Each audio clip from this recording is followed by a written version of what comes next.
బాధ్యతను ఎవరికీ చెప్పకు, ఎవరూ పంచుకోరు, పట్టించుకోరు.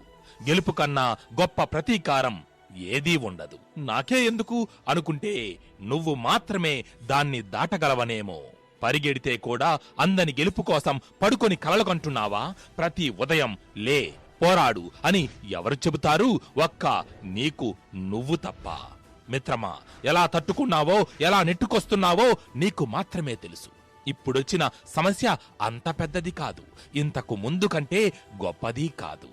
బరువు మోసిన హృదయానికి అర్థమవుతుంది బ్రతుకు మార్చే విధానం. కాలంతో యుద్ధం, కష్టంతో సాహసం చేస్తే విజయం నీ వశమై తీరాల్సిందే.